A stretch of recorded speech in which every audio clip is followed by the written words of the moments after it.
الحمد لله والصلاة والسلام لأهلها أما بعد فأعوذ بالله من الشيطان الرجيم بسم الله الرحمن الرحيم عن عقبة بن عامر قال رسول الله صلى الله عليه وسلم لو كان بعدي نبي لكان عمر صدق الله العظيم۔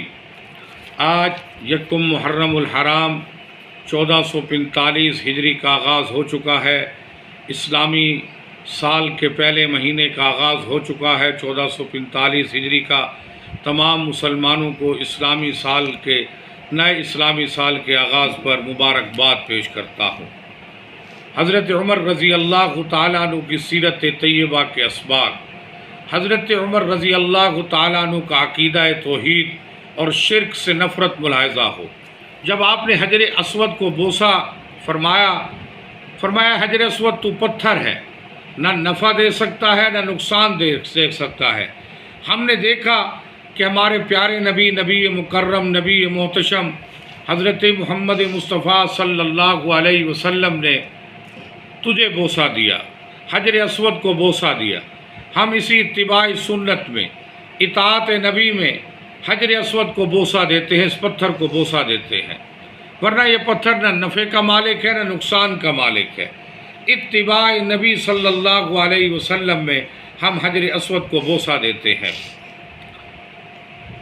اسی طریقے پر جس درخت کے نیچے بیعت رضوان ہوئی، لوگ اس کو متبرک سمجھنے لگے، اس کے قریب نمازیں پڑھنے لگے، عبادات کرنے لگے۔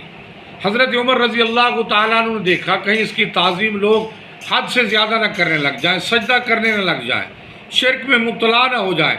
چنانچہ سیدنا عمر بن خطاب رضی اللہ تعالیٰ عنہ نے اس درخت کو جڑ سے اکھڑوا دیا، شرک کی بے خونی کی۔ آج ہمیں بھی چاہیے ہم بھی عقیدہ توحید پر کار بند رہیں۔ عقائد میں سے بنیادی عقیدہ توحید ہے۔ اگر عقیدہ توحید کے اندر جناب والا کمی بیشی ہے، پھر کسی صورت میں مغفرت اور بخشش نہیں ہوگی۔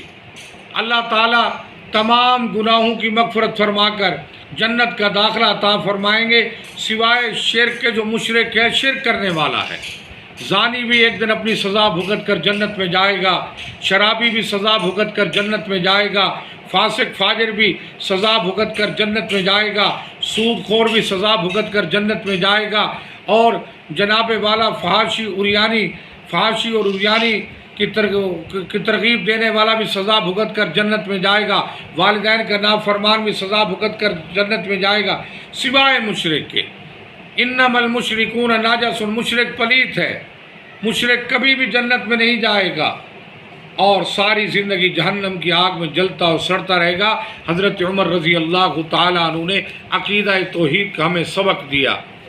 حضرت عمر رضی اللہ تعالیٰ عنہ کا ذوق قرآن بڑا تھا۔ اپنی ریاست کے تمام گورنروں کو، تمام افسروں کو یہ فرمان جاری کیا ہوا تھا کہ قرآن و سنت کی تعلیم کو پھیلائیں، اشاعت دین کو عام کریں، اور تمام صوبے، تمام علاقے ہر سال رپورٹ جاری کریں۔ چنانچہ حضرت ابو موسیٰ اشعری رضی اللہ تعالیٰ عنہ بصرہ کے گورنر تھے۔ انہوں نے ایک سال کی رپورٹ بھیجی کہ اس سال صوبہ بصرہ کے اندر 10,000 بچوں نے قرآن مجید حفظ کیا ہے۔ تو ہمیں بھی چاہیے کہ ہم بھی خود بھی قرآن پڑھیں، اپنی آل اولاد کو بھی قرآن پڑھائیں، اور معاشرے کے اندر بھی اس بات کو عام کرائیں کہ تمام لوگ خود بھی قرآن پڑھیں، اپنی آل اولاد کو بھی قرآن پڑھائیں۔ اور اس وقت 80% طبقے کو قرآن جناب والا صحیح تجوید کے ساتھ، صحیح تلفظ کے ساتھ نہیں آتا۔ پھر تمام حکام کو لکھا کہ نماز سب سے زیادہ اہم ہے، اس پر توجہ دیں، لوگوں کو نماز سکھائیں، نماز کی تربیت کریں۔ جس نے نماز کی حفاظت کی اس نے تمام دین کی حفاظت کی، اور جس نے نماز کو ضائع کر دیا اس نے پورے دین کو ضائع کر دیا۔ ان الصلاۃ تنہی عن الفحشاء والمنکر، نماز بے حیائی سے، برے کاموں سے روکتی ہے۔ تمام عبادات کی ماں نماز ہے۔ سیدنا عمر بن خطاب رضی اللہ تعالیٰ عنہ نے تمام حکام کو، تمام گورنروں کو، افسران کو فرمان جاری کیا ہوا تھا کہ جناب والا نماز کے ٹائم دکانیں بند ہونی چاہیے، ہر بندہ نماز پڑھے، جو نماز نہیں پڑھتا تھا ڈانٹ ڈپٹ ہوتی تھی۔ تو حضرت عمر رضی اللہ تعالیٰ عنہ کی سیرت کا دوسرا سبق جو ہے وہ ہے جناب والا ہم قرآن مجید کی تعلیم کو عام کریں، قرآن کا ذوق پیدا کریں، اپنی آل اولاد کو حافظ قرآن بنائیں، اور انا نحن نزلنا الذکر و انا لہ لحافظون، اللہ نے قرآن میں فرمایا بے شک قرآن مجید کو میں نے نازل کیا، میں اس کی حفاظت کرنے والا ہوں۔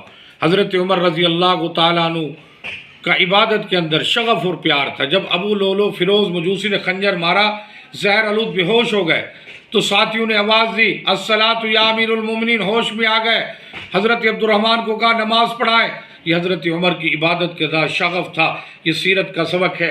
حضرت عمر کو خوف خدا تھا، آج ہمارے دلوں سے خوف خدا نکل گیا ہے، جس کی وجہ سے ہم گناہ در گناہ کرتے ہیں۔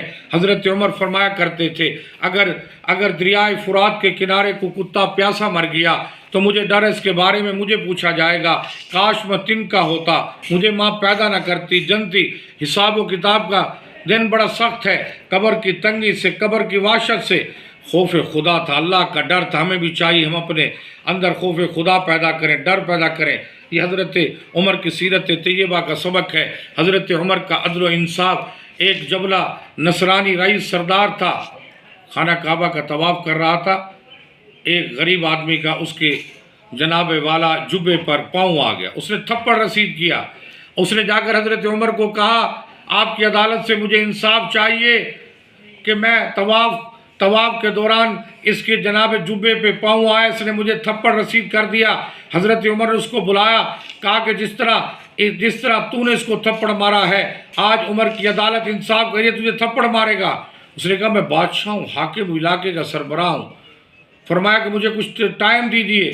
وہ گیا مرتد، اس کی نسل مرتد، فرمایا تو مرتد ہو جائے، تیرا خاندان مرتد ہو جائے، لیکن عمر کی عدالت میں انصاف میں فرق نہیں آئے گا۔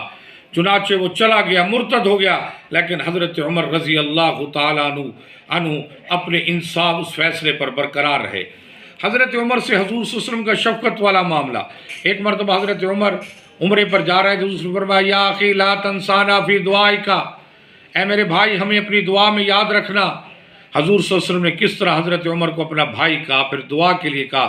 حضرت عمر فرماتے تھے کہ حضور کو اس جملے کے بدلے میں مجھے ساری دنیا مل جائے تو مجھے اتنی پسند نہیں جتنا یہ جملہ مجھے محبوب ہے۔ حضرت عمر کی اہل بیت سے محبت۔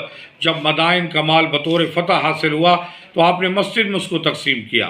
حضرت امام حسن امام حسین کو ہزار درہم دیے، اور اپنے بیٹے حضرت ابن عمر کو 500 درہم دیے۔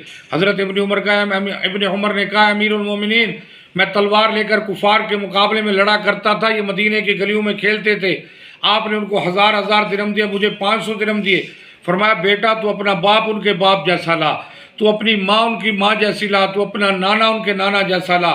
تو ان کا باپ علی المرتضیٰ ہے، ان کی ماں فاطمہ الزہرا، ان کا نانا حضرت محمد مصطفیٰ ہے۔